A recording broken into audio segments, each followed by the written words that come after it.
Met Police Commissioner Dame Cressida Dick has once again caused outrage in recent days due to her failure to crack down on institutional corruption within the ranks of the Metropolitan Police. In fact, she's presided over much of it. Each and every case of abuse is a failure on her part. Yet despite multiple demands for her resignation, the Tories who appointed her defend her, and she just promises to do better and carries on. Why, after so much failure, is she permitted to? And for a job you'd think there would be a sense of honour in, with so much failure on her record, why will she not do the honourable thing herself and resign? A police officer doing their job right, it's fair to say, rarely ever rises to public prominence. So the fact Cressida Dick is probably the best known Met Commissioner ever is a fair indicator of her chronic record. She was gold commander in the control room in 2005 when Jean-Charles de Menezes was fatally shot, an innocent Brazilian man wrongly identified as a suicide bomber. The subsequent inquest resulted in an open inquiry. Dick herself went on record as saying she didn't think anyone did anything wrong and preposterously was cleared herself of any culpability. She claimed the event nearly derailed her career. Well, what a pity it bloody didn't. The very next year, 2006, she got promoted to Deputy Assistant Commissioner for Security and Protection. How? Why? In 2009, she got promoted again to Assistant Commissioner for Specialist Crime, putting her in charge of the Specialist Crime Directorate, which covered everything from e-crime, kidnappings, hostage-taking, contract killings, and encompassed various departments from air support and dog units to organised crime and rape and sexual assault. One hell of a remit for someone with very little to brag about, but something that bears commenting on given what has happened much more recently.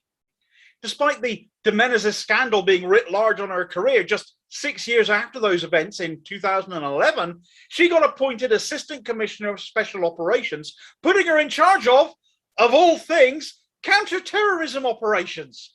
She also oversaw security at the 2012 Olympics, which, if you remember rightly, was a complete balls-up since he got subbed out. They didn't have enough staff and the army had to be drafted in to make up the shortfall. The fact she could, with such an absolute should never have happened tragic fuck up on her record, that she could continue taking promotion after promotion, leading to a rise to the role of Met Commissioner in 2017, was obscene. And indeed, there was fierce opposition to her taking up that role from de Menezes' family and from the firearms and surveillance officers involved at the time of the de Menezes shooting. That's one hell of a condemnation on someone. The fact that she still had a career after 2005, let alone was still in line for repeated promotions, does itself speak of the corruption within the service. The fact she still felt qualified to take these posts and eventually the Met's top job smacks of some serious character flaws in Dick herself. Nothing that she's done since has really given anyone any pause to think otherwise either. She's now been in that top job for 4 years, so where has she led it? 52% of police officers accused of sexual misconduct are still in their jobs. Successful rape prosecutions stand at just 1.6%. The Sarah Everard murder is the most recent of her calamitous screw-ups that you may well have heard of, where for the umpteenth time she appeared before the cameras bleating that lessons will be learned. But come off it, you moribund muppet. After 4 years, things are as bad as ever, if not worse. Sarah Everard, in case you are not aware, was kidnapped by a serving Met police officer, Wayne Cousins, who abused his position by arresting her under false pretenses, whereupon she was raped, murdered, and her body set on fire before being ditched in a pond. A serving police officer did that. A serving police officer nicknamed by his work colleagues as the rapist. That should have been a massive red flag, surely. So why wasn't he reported by said colleagues? Many of them supported him at his trial. He was into prostitution and extreme pornography. He had been reported for exposing himself in 2015 and had done it again since, yet got away with that too. He was in a WhatsApp group, apparently with other officers, where they were laughing and joking about her rape and murder. Another WhatsApp group involving other police officers behaving the same way was reported by a former detective superintendent directly to Priti Patel and to Cressida Dick. Yet this was completely ignored by both of them. The day after she had informed her line manager about these messages, she had a job offer withdrawn. She's since been compensated by a tribunal over that. But perhaps if her name was Cressida Dick, she'd have got that promotion, no questions asked.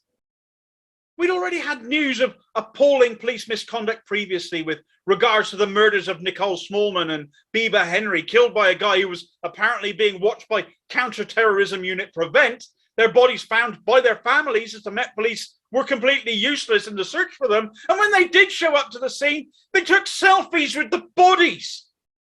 Cressida Dick oversaw this. She, in her previous promotions, as I said earlier, had specialist responsibility over counter-terrorism, over kidnappings. She ought to have had the knowledge and experience to deal with these cases in the correct, professional, responsible way and deal with any associated misconduct on the part of her officers. She completely failed to do that. The Sarah Everard case was made all the worse by the Met as the vigil held for her on Clapham Common, which is probably the most memorable aspect of the poor woman's case, was completely desecrated as the Met Police went in the most appallingly heavy-handed way, injuring and arresting people who simply wanted to remember Everard's life. All this happened on Cressida Dick's watch, and I'm still not even finished. She was criticised over the handling of the Sabina Nessa murder as women of colour felt increasingly unsafe. She has been accused of hampering efforts to obtain important information in the 2021 investigation into the murder of Daniel Morgan that took place in 1987. And in just the latest news, just this weekend gone, another Met Police officer, David Carrick, has now been charged with rape as well.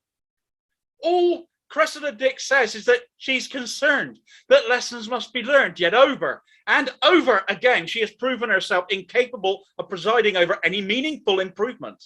Her resignation has been called for by so many people now, from friends and families affected, opposition MPs, other officers, campaign groups, yet it falls on deaf ears. Cressida Dick has staunchly refused to budge, and whilst the Conservatives continue to express their faith and support in her, the pressure is largely kept off her back. Just what is it that makes this government so determined to keep her in her post? Does she have a dossier on them all? Or is it more along the lines that whilst she's taking all the heat, nobody is looking at them? I'm inclined to think the latter, since she got made a bloody dame in Theresa May's exit honours list, presumably for services rendered rather than services to policing. Someone also coming out in support of Cressida Dick, and should also resign now, quite frankly, is the North Yorkshire Police Commissioner Philip Allott, who said of Everard that she should never have got in the car, that she should never have submitted to Officer Wayne Couzens, and that women in general need to learn more about the legal process. I'm sorry, but what the fuck are you on about? Are you saying women should resist arrest and get arrested for that too? Perhaps you're another over-promoted dunderhead who needs a lesson in how the law actually works before you lecture others. Flag down a bus is another one right now. Run from the police if you feel unsafe.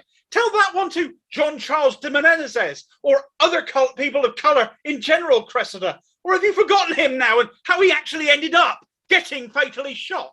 It was so long ago. Cressida Dick needs to go. Philip Allott needs to go. Priti Patel, Boris Johnson, every other Tory turd defending this incompetent, indifferent fool of a Met Commissioner needs to go. And it can't happen soon enough in order for people to feel safe once more. What good are the police force if people fear them more than the people they're supposed to protect us from? Deal with the rapists and murderers and stop fucking employing them.